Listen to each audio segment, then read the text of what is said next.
On parlait d'argent, puisque c'est un rayon que connaît très bien Philippe Spanghero, puisque dans le sport, il y en a beaucoup de l'argent. Parfois, il faut aussi regarder cette économie dans les yeux. On a une nouvelle illustration de peut-être le rugby de demain ou le rugby d'aujourd'hui, Philippe, avec cette signature assez incroyable quand même, ce contrat de sponsoring, on peut le dire. C'est peut-être un tournant, ou pas d'ailleurs, dans le sponsoring du rugby de haut niveau. C'est Moed Altrad qui va poser son nom et son logo sur les maillots des All Blacks, et que ce soit de toutes les catégories des équipes nationales de rugby néo-zélandaises. Alors c'est clair que c'est un énorme coup de la part de Moed Altrad, un tournant je crois pas, puisque on est sur des montants assez similaires avec le contrat précédent d'AIG. Par contre, en termes d'impact, c'est clair que succéder à un des plus gros assureurs du monde, qui a été associé au All Black, qui est une des plus grandes marques du sport mondial, tout sport confondu, pendant 8 ans, c'est très rare de voir des contrats de partenariat aussi longs. Donc AIG s'était vraiment installé en association d'image avec les All Blacks, et succéder à AIG, pour la parenthèse, en concurrence avec Amazon, quand on s'appelle Moed Altrad, je pense qu'il y a il a battu Amazon dans cette histoire. Il a battu, alors je ne sais pas comment c'est passé, en tous les cas Amazon était sur les rangs. Forcément, Altrad a été mieux disant, puisque sinon les All Blacks auraient choisi Amazon. Ils ont besoin d'argent, donc je pense que c'est parti au plus offrant, et je pense que Moed Altrad avait une vision différente de celle d'Amazon, parce que Moed Altrad, il est dans une dimension sponsoring, certes, pour son groupe, mais il est aussi dans un coup à 3 bandes avec le club du MHR, puisque dans ce contrat historique de partenariat, il est aussi dit que les All Blacks viendront 4 fois avec leurs différentes équipes jouer à Montpellier, et qu'il va y avoir des passerelles entre les staffs, des associations pour faire grandir le staff du MHR. À coup sûr, contrairement à la France, en Nouvelle-Zélande, les grands joueurs All Blacks sont sous contrat avec la Fédé. Ça renforcera les relations potentielles du MHR avec les All Blacks qui voudraient venir tenter une aventure ici. Donc le deal était différent pour Moed Altrad. C'était pas un simple contrat de sponsoring. Et dans cette dimension globale, d'un point de vue stratégique, c'est extrêmement bien joué. Et est-ce qu'on a une idée des montants? Parce que je lisais l'interview de Moed Altrad auprès de Marc Duzan sur Rugby-Rama Midi Olympique, et sur le chiffre de 70 millions, il a signé un accord de confidentialité. Est-ce qu'on peut évoquer ces 70 millions peut-être par an, ou c'est sur les 6 prochaines années? Quel serait à peu près l'ordre de chiffre qu'on peut imaginer, Philippe? Alors en réalité, si on se rapporte à ce qui avait été fait précédemment avec AIG, les montants sont toujours à prendre entre parenthèses, parce qu'il n'y a pas de communication officielle. Oui, il y a des accords de confidentialité, mais c'est compliqué. Mais le premier contrat d'AIG était un contrat de 6 ans pour un peu plus de 62 millions d'euros, donc ça fait un peu plus de 10 millions d'euros par an, et il n'y a pas de raison qu'on ne soit pas sur ces échelles avec Altrad, en comptant, comme je le disais, dans la discussion, des contreparties qu'avait pas AIG à l'époque, parce que Altrad se retrouvera financièrement différemment en faisant venir les All Blacks à Montpellier plusieurs fois pendant ce mandat-là. Donc on peut parler en effet de 10 millions d'euros par saison environ. Donc sur cette première tranche de 6 ans, parce qu'il y a ensuite une option que Moed Altrad peut déclencher pour 4 ans supplémentaires, ça peut amener une collaboration de 10 ans, ce qui serait quand même historique en termes d'association d'image. Mais sur cette première tranche, on peut facilement évoquer un montant entre 60 voire 70 millions d'euros. Pour m'être penché un peu aussi et avoir eu quelques infos, c'était plus 70 jusqu'à 90 que le 60-70 quand même. Je crois aux 70, parce que forcément le marketing a évolué depuis 2012, et c'était l'échelle sur laquelle était AIG, donc il n'y a pas de raison que ça ait baissé, ça c'est sûr. En plus, avec d'autres candidats au poste, quand on est seul, il y a des négociations plus faciles à faire. Là, c'était pas le cas, parce qu'Amazon était en effet vraiment intéressé par le dossier. Donc voilà, oui, je pense que 70 millions, 90 millions, j'y crois pas, si ce n'est. Ça se rapproche plus vers les 90 que les 70 quand même. Après, il y a une dimension un peu irrationnelle du côté de Moed Altrad. Oui, mais Moed Altrad, Philippe, il dit quand même que pour lui, il s'associe à la meilleure marque du monde. Et il utilise ces mots-là. C'est ni plus ni moins que la meilleure marque du monde, devant Mercedes et d'autres marques internationales reconnues, il dit. Alors, c'est la réalité, mais ça dépend par quel prisme on le voit. parce que comme ça, spontanément, si vous faites une étude de notoriété spontanée et que vous comparez et que vous mettez dans le lot du sport, des marques de voitures, des marques de cosmétiques, etc., c'est pas les All Blacks qui sortiront. Donc ça me fait un peu sourire quand je l'entends dire que les All Blacks sortent devant Mercedes. C'est pas juste de dire les choses comme ça, mais on comprend son emballement parce que quand on voit, on peut penser ce qu'on veut du personnage, mais quand on voit cette réussite professionnelle, ça inspire forcément du respect. Et quand on a envie d'exister dans le monde sportif, quand on a racheté un club de rugby, qu'on y a mis tout ce qu'il y a mis en termes d'énergie et d'argent, et qu'on est sur le maillot des All Blacks pendant 6 ans, bon, c'est une forme d'aboutissement quand même. Oui, une forme d'aboutissement et un aboutissement qui va être très concret. Alors, là, du coup, normalement, c'est la chronique de Philippe, mais je sais que toi, Julien, aussi, tu as des infos, forcément, parce que tu es Montpellierin et tu as évolué sous les ordres, pas directs, mais indirects de Moed Altrad. Il a été ton employeur, techniquement. Exactement. Moed Altrad qui va organiser donc 4 matchs de All Black à Montpellier.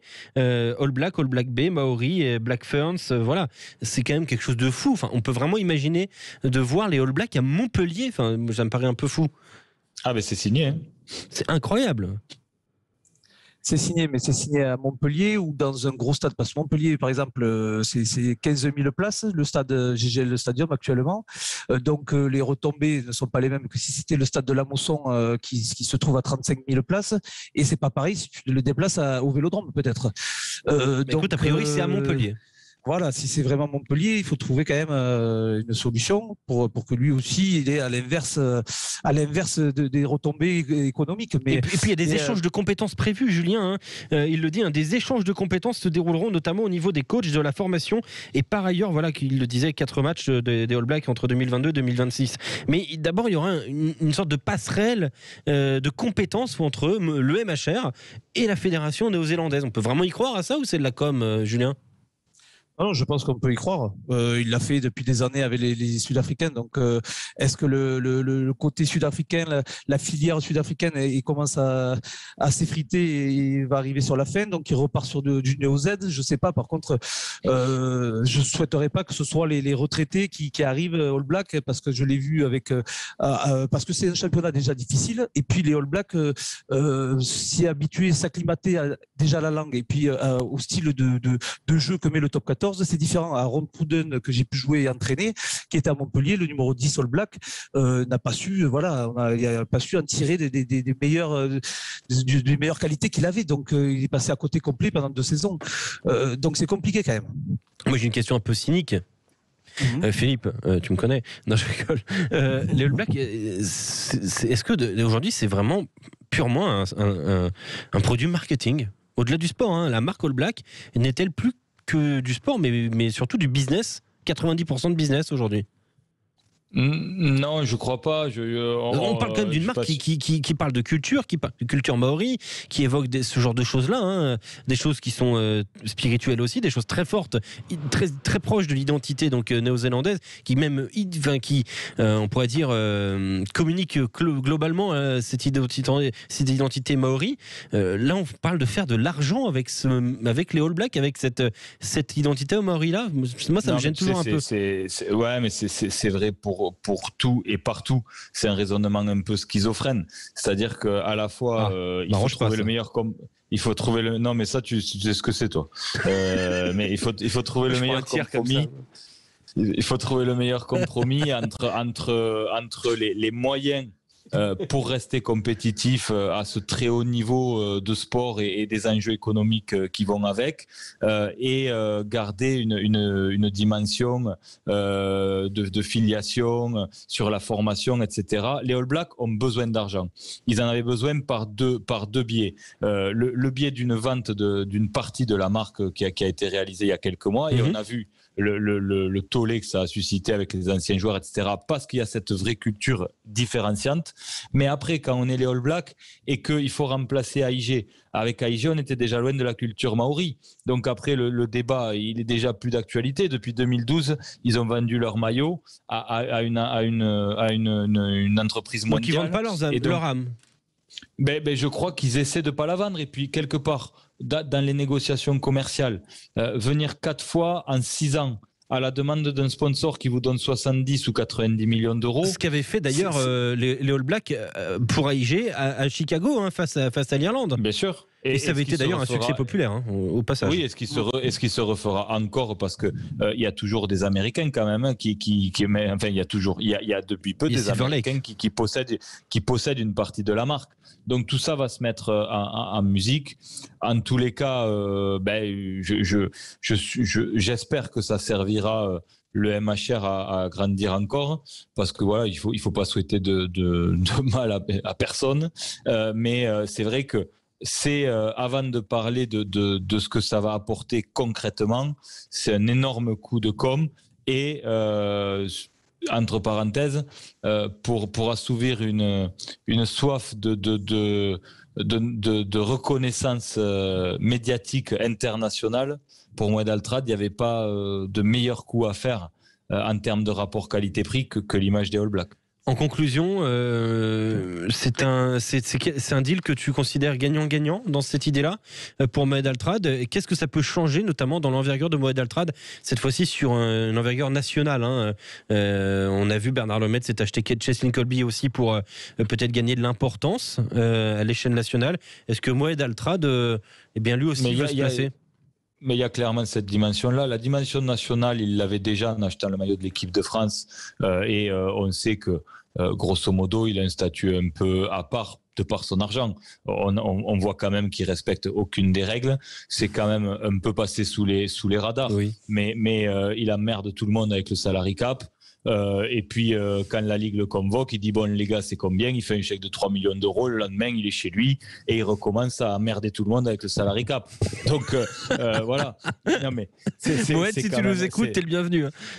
Mais bien sûr, mais non, mais par contre si lui ou d'autres ont envie de faire ça, que ça aille dans une caisse commune et que ce soit redistribué pour un projet de formation globale, etc. On ne peut pas interdire aux gens qui ont autant d'argent de jouer avec, puisque in fine, ils ne respectent pas les règles et en faisant un chèque, ils n'ont pas de sanction. Donc, en tous les cas, il avait déjà un statut quand même un peu atypique et à part dans le rugby, et ça vient renforcer ce truc-là. Mais aujourd'hui, il dit, attendez les gars, amusez-vous entre vous. Moi, je vais m'afficher pendant 6 ans ou 10 ans sur le maillot a priori, de façon générale, dans le sport, la plus grande marque du sport mondial. Voilà. Ça fait peur, hein, du coup, parce que Jackie Lorenzetti va devoir répondre à ça. Qu'est-ce qu'il va acheter ? Je ne sais pas. Mais... Jackie, je ne sais pas ce qu'il va faire, mais et puis il y a Peter Wild, voilà. Ouais, non, c'est la course à l'armement, là, c'est n'importe quoi. Non, mais plus sérieusement, on peut voir ça comme des excès de mégalomanie, mais c'est pas que ça. Il y a une volonté vraiment de marquer, d'imprimer un message fort, parce que derrière ça, quand on est en bagarre pour des joueurs de classe mondiale, ça entre dans la réflexion du joueur. Il se dit, mais je vais quand même aller vers des gens qui sont d'une force de frappe colossal. Et donc, je suis rassuré parce que le projet est sérieux, parce qu'il y a des moyens financiers, parce que les carrières sont très courtes et quand on négocie un contrat de 3 ans, ça peut changer toute la vie d'après d'un joueur.